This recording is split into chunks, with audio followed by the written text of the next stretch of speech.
Être une fille facile, qu'est-ce que c'est? Comment arrêter ce genre d'oppression? Une fille facile serait une femme qui passerait à l'acte sexuel un peu trop rapidement au goût de certaines personnes. De manière générale, la fille facile revendique le droit de faire comme les hommes et donc se laisser aller à la tentation sans en avoir honte. Jusqu'où les femmes seraient-elles prêtes à aller pour coucher? Le désir sexuel serait si impérieux, si littéralement incontrôlable, que sous son emprise, les hommes ne pourraient pas faire autre chose, n'auraient pas d'autre choix que d'y succomber. Quitte à en passer par des expédients que la raison, la morale ou encore le droit pénal réprouvent. Je crois que beaucoup d'hommes lambda sont prêts à beaucoup d'efforts et de subterfuges pour baiser, résume Stéphane Rose. Selon des recherches antérieures et menées par d'autres scientifiques, cette motivation copulatoire augmente aussi le goût du risque, de la guerre, du sacrifice héroïque et de la mise en danger altruiste, du non-conformisme, de la dépense et de la générosité. Autant d'attributs que les femmes ont, comme par hasard, tendance à apprécier lorsqu'elles se choisissent un partenaire sexuel et ou un père pour leurs enfants. Il serait donc un peu plus juste d'admettre que ce ne sont pas les femmes qui sont faciles, mais bien les hommes. 71,5% des hommes accepteraient de coucher avec une femme qui leur demande de but en blanc, contre seulement 1,5% des femmes quand cette même proposition sort de la bouche d'un homme. Le sexe est-il vraiment la faiblesse des femmes? Laissez-moi vous parler des effets de l'ocytocine sur le corps des femmes. Des études récentes ont commencé à suggérer que l'ocytocine pourrait avoir un rôle dans différents comportements, comme l'orgasme, la reconnaissance sociale, l'empathie, l'anxiété, les comportements maternels, d'où son surnom d'hormone du plaisir, hormone du bonheur ou encore hormone de l'attachement mère-enfant. Chez les campagnols, les comportements sexuels sont en partie associés à l'ocytocine. Le campagnol des prairies représente un attachement familial profond, sociable et monogame. À la suite de l'accouplement, le couple est très uni et habite le même nid. Les deux parents sont impliqués activement dans les soins des petits pendant une longue période et le mâle défend sa compagne. Il est donc prouvé scientifiquement que le discernement des femmes peut être altéré par leur propre corps. Plus encore, les femmes sont un peu plus tournées vers l'amour, la sécurité et la stabilité. Il serait donc judicieux de s'assurer qu'un homme a de bonnes intentions avant de laisser son cerveau nous induire en erreur bêtement. Mais alors, qu'est-ce qui pourrait pousser une femme à vouloir s'approprier la faiblesse de l'homme? Eh bien, selon moi, il n'y a qu'une seule raison, un très grand manque de confiance en soi. C'est tout de même assez difficile de prendre son temps et de rester sur ses gardes quand on rencontre un homme. Un homme a la possibilité de nous briser le cœur. Cependant, quand on se sent tellement vide d'amour pour soi-même, on s'empresse de remplir notre cœur de ce qu'on pense être l'amour de l'autre. Certaines femmes savent qu'elles prennent le risque de souffrir, mais elles n'ont pas peur, car justement, leur confiance en elles repose sur leur souffrance. Elles ne savent pas qui elles sont en dehors de leur souffrance, si bien que souffrir s'apparente à un tour de manège. Le problème, c'est qu'un tour de manège, ça dure 4 minutes, et c'est un cercle vicieux, parce qu'on en demandera encore et encore. Cette instabilité et cet amour de l'instabilité cachent en fait une dépendance affective. La dépendance affective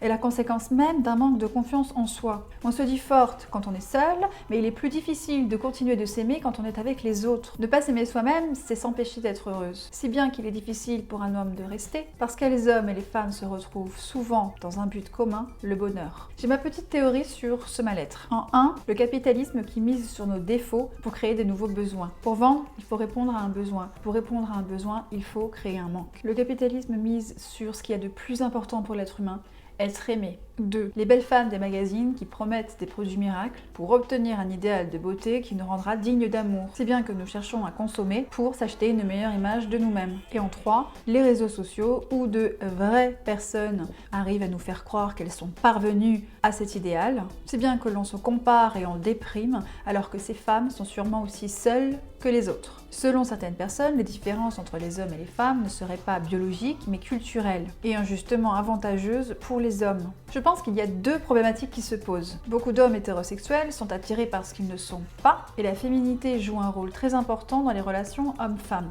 Si bien que si toutes les femmes se mettaient à avoir les cheveux courts, à arrêter de se raser et faire tout ce qui physiquement ressemble à un homme, tout en espérant que les hétérosexuels soient toujours attirés, cela remettrait en cause l'hétérosexualité, comme si finalement nous pouvions choisir ce par quoi nous étions attirés. On cherche désespérément à être aimés pour ce que nous sommes. Parce que oui, nous sommes bien plus que des vagins sur pattes. Mais tenter d'être respecté en tant que femme en se comportant comme un homme, c'est un peu insinuer que seuls les hommes méritent le respect. C'est un peu insulter toutes ces femmes qui s'adonnent à la féminité. C'est un peu de la misogynie. Je pense qu'on admire les hommes en secret, ce qui expliquerait ce mal-être. Ces hommes à qui on ne dit pas qu'ils sont beaux, mais bien intelligent et fort. C'est bien pour ça qu'on redouble d'efforts à montrer à quel point nous sommes intelligents et fortes, à défaut d'en être persuadés nous-mêmes. Le souci, c'est qu'on ne fait que donner encore plus de pouvoir aux hommes, car ils ont sûrement compris que s'ils venaient à reconnaître notre valeur, alors peut-être que nous le parviendrons aussi. Et un réel changement pourrait opérer.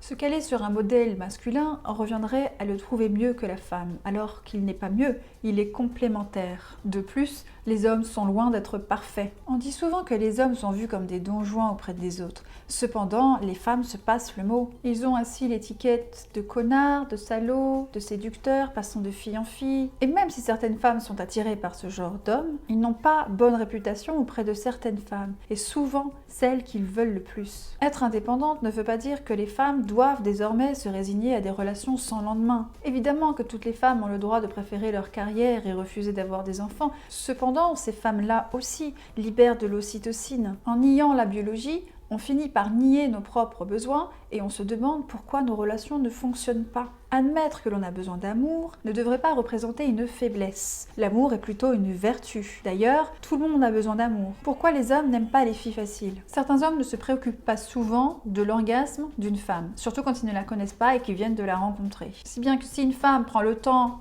de s'assurer qu'un homme est impliqué dans la relation, elle s'assure également qu'il prendra le temps de la faire grimper au rideau. Une femme qui attend, c'est une femme qui est au courant qu'elle peut se faire avoir par son propre corps. Une femme qui attend sait ce qu'elle veut dans la vie et le communique très bien. Elle ne nie pas les besoins des hommes. Elle sait très bien que les hommes sont prêts à user de stratagèmes pour obtenir leur joli derrière. Et elle sait très bien qu'en prenant son temps, il se lassera. Les hommes ont vraiment du mal à garder contrôle sur leur corps et sur leurs sensations, si bien qu'ils comptent sur vous pour être fortes là où ils sont faibles, comme un travail d'équipe. Ils cherchent sa moitié pour se compléter. Elle n'a pas besoin d'un homme dans sa vie, mais elle en a envie. Elle choisira celui qui correspondra le plus à ses critères et il se sentira spécial. Il pourra constater qu'elle est tombée amoureuse d'un être humain et non pas une idée qui suffirait à combler un manque affectif. N'importe quel mec peut écouter une femme parler et lui faire des câlins. C'est bien en le faisant patienter qu'un homme construit sa confiance envers la femme. C'est ainsi qu'il n'a pas peur qu'elle parte pour un autre. C'est une manière de lui montrer qu'elle est fidèle